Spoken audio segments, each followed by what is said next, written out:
வணக்கங்க. இன்னைக்கு நம்ம எல்லாருக்குமே ரொம்பவும் பிடிச்சமான ரொம்பவே ஈஸியான கேரளாவோட ஃபேமஸ் கடலைக்கறி எப்படி பண்ணுறதுன்னு பார்க்கலாம். இதை புட்டு ஆப்பம் கூட மட்டும் இல்லாமல் நம்ம சாதாரண சப்பாத்தி கூடயும் சாப்பிடலாம். இதே ரெசிபியை இங்கிலீஷில் பார்க்கணுன்னா மேலே இருக்க லிங்கை கிளிக் பண்ணுங்கள். நம்ம சமைக்க ஆரம்பிக்கிறதுக்கு முன்னாடி செய்ய வேண்டியது ஒரு சில விஷயங்கள் இருக்குது. ஒரு மிக்ஸி ஜாரில் ஒரு 3 தக்காளி சேர்த்துக்கோங்க. அது கூடவே ஒரு 5-6 பல்லு பூண்டு, ஒரு சின்ன பீஸ் இஞ்சி, இது எல்லாத்தையும் சேர்த்து தண்ணி சேர்க்காம இந்த மாதிரி அரைச்சி தனியாக வச்சிருங்க. அடுத்ததாக ஒரு சின்ன பாத்திரத்தில் 1 டீஸ்பூன் அளவுக்கு தேங்காய் எண்ணெய் சேர்த்துக்கோங்க. இது கூட ஒரு 1/2 கப்பு தேங்காய் துருவினது சேர்க்க போகிறேன். இதை ஒரு மீடியமான ஃப்ளேமில் வச்சு ஒரு 5-8 நிமிஷம் ஆகுங்க. அது வரைக்கும் பொறுமையாக வறுத்துடுங்க. நல்லா வறுக்க உங்களுக்கு தேங்காயோட மனம் அப்படியே பயங்கரமாக வர ஆரம்பிக்குங்க. அத்தோடு இல்லாமல் நம்ம தேங்காய் இந்த மாதிரி வெள்ளையாக இல்லாமல் நல்லா கோல்டன் ப்ரௌன் கலரில் வந்துடும். பார்த்தீங்களா எப்படி மாறிடுச்சுன்னு? இதை தனியாக எடுத்து வச்சிருங்க. அடுத்ததா நான் இன்னைக்கு இன்ஸ்டன்ட் பாட் யூஸ் பண்ண போகிறேன். இதில் ஒரு 2 டேபிள் ஸ்பூன் அளவுக்கு தேங்காய் எண்ணெய் சேர்க்குறேன். இது கூடவே நம்ம ஹோல் கரம் மசாலான்னு சொல்லக்கூடிய பட்டை, கிராம்பு, ஏலக்காய், பிரியாணி இலை, சோம்பு, சீரகம், அது கூடவே கருஞ்சீரகம், இது எல்லாத்தையும் போட்டு இந்த மாதிரி ஒரு 2 நிமிஷத்துக்கு வதக்கிக்கோங்க. இது வதங்க ஆரம்பிச்சதுக்கு அப்புறமா நான் இன்னைக்கு 2 பெரிய வெங்காயம் பொடியாக வெட்டி வச்சிருக்கேன், அதை சேர்த்துக்க போகிறேன். இந்த வெங்காயம் லைட்டாக கலர் மாறி நல்லா சாஃப்ட் ஆகிற வரைக்கும் வதக்கிக்கலாம். அதாவது ஒரு 2-3 நிமிஷம் கணக்கு வச்சுக்கோங்க.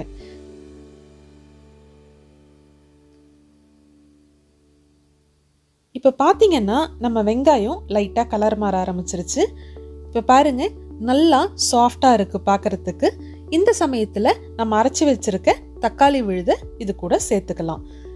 இது கூடவே கொஞ்சமாக கறிவேப்பிலையும் சேர்த்துக்கோங்க.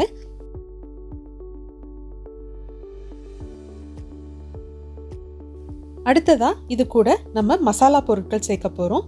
1 டேபிள் ஸ்பூன் மிளகாய்த்தூள், 1 டேபிள் ஸ்பூன் தனியாத்தூள், 1 table spoon garam masala, 1 teaspoon மஞ்சத்தூள், கூடவே தேவையான அளவுக்கு உப்பு. இது எல்லாத்தையும் சேர்த்து நம்ம தக்காளியில் சேர்த்த இஞ்சி பூண்டோட பச்சை வாசனை போகிற வரைக்கும் நல்லா வதக்கிக்கலாம்.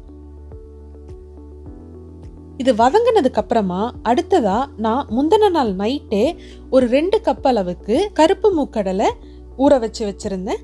இது முந்தின நாள் நைட்டு ஊற வைக்கலன்னா ஒரு 6 மணி நேரமாவது கண்டிப்பாக ஊற வச்சிருங்க. இந்த ஊற வச்ச மூக்கடலையை இது கூட சேர்த்து நல்லா கலந்து விட்டுக்கலாம். இந்த கேரளா கடலைக்கறி கேரளாவில் ரொம்ப ஃபேமஸுங்க. இது காலையில் நீங்கள் ஸ்டார் ஹோட்டல்ல இருந்து கையேந்தி பவன் வரைக்கும் எங்கே போனாலும் புட்டும் கடலைக்கறியும் கண்டிப்பாக கிடைக்கும். அந்த அளவுக்கு ஃபேமஸ். இந்த மாதிரி நல்லா கலந்து விட்டதுக்கு அப்புறமா நம்ம இது கூட தேவையான அளவுக்கு தண்ணி சேர்க்க போகிறோம். தண்ணி அதிகம் சேர்க்காதீங்க. கரெக்டாக சென்னா எல்லாமே மூழ்கிற அளவுக்கு தண்ணி சேர்த்தா போதும். சேர்த்து விட்டதுக்கு அப்புறமா இந்த மாதிரி ஒரு தடவை கலந்து விட்டுருங்க. கலந்து விட்டுட்டு இது கூட நான் இன்னைக்கு ஜாதிக்காய் இருக்கு இல்லைங்களா, இந்த ஜாதிக்காய் பயங்கர ஸ்ட்ராங்கு, ஆனால் பயங்கர வாசனையான பொருளுங்க. இந்த மாதிரி ஒரு சின்ன கிரேட்டரை வச்சு ஒரு 2-3 தடவை இந்த மாதிரி துருவி விடுங்க, அது போதும். இது சேர்த்ததுக்கு அப்புறமா இதே மாதிரி ஒரு தடவை கலந்து விட்டுக்கோங்க.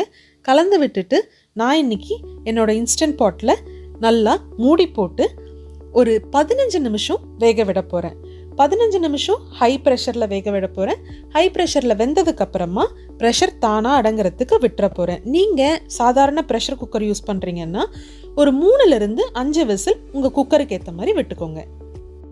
இந்த சென்னா வேகிறதுக்குள்ள நம்ம வறுத்து வச்சிருக்க தேங்காயை ஒரு மிக்ஸி ஜாரில் சேர்த்து இது கூடவே ஒரு 1/2 கப் அளவுக்கு தண்ணி சேர்த்துக்கோங்க. தண்ணி சேர்த்து நல்லா நைஸாக அரைச்சி தனியாக எடுத்து வச்சுக்கலாம். இன்ஸ்டன்ட் பாட் யூஸ் பண்ணுறீங்கன்னா ப்ரெஷர் பின் இந்த மாதிரி கீழே இறங்கினதுக்கு அப்புறமா நம்ம மூடியை ஓப்பன் பண்ணலாம். பாருங்க நம்ம சென்னா அருமையாக வெந்திருக்கு, அவ்வளோ வாசனையாக இருக்குங்க. இப்போ இது கூட நம்ம அரைச்சி வச்சிருக்க தேங்காய் பேஸ்ட்டை சேர்த்துக்கலாம். சேர்த்து விட்டுட்டு இந்த மாதிரி ஒரு தடவை கலந்து விடுங்க. இப்போ நான் இதை நீங்கள் சாதாரண குக்கர் யூஸ் பண்ணுறீங்கன்னா கொஞ்சமாக தீயில வச்சு இந்த மாதிரி ஒரு 5 நிமிஷத்துலேருந்து 7 நிமிஷம் வரைக்கும் கொதிக்க விடுங்க. நான் இன்னைக்கு இன்ஸ்டன்ட் பாட்டில் சாட்டே மோட் யூஸ் பண்ணியிருக்கேன்.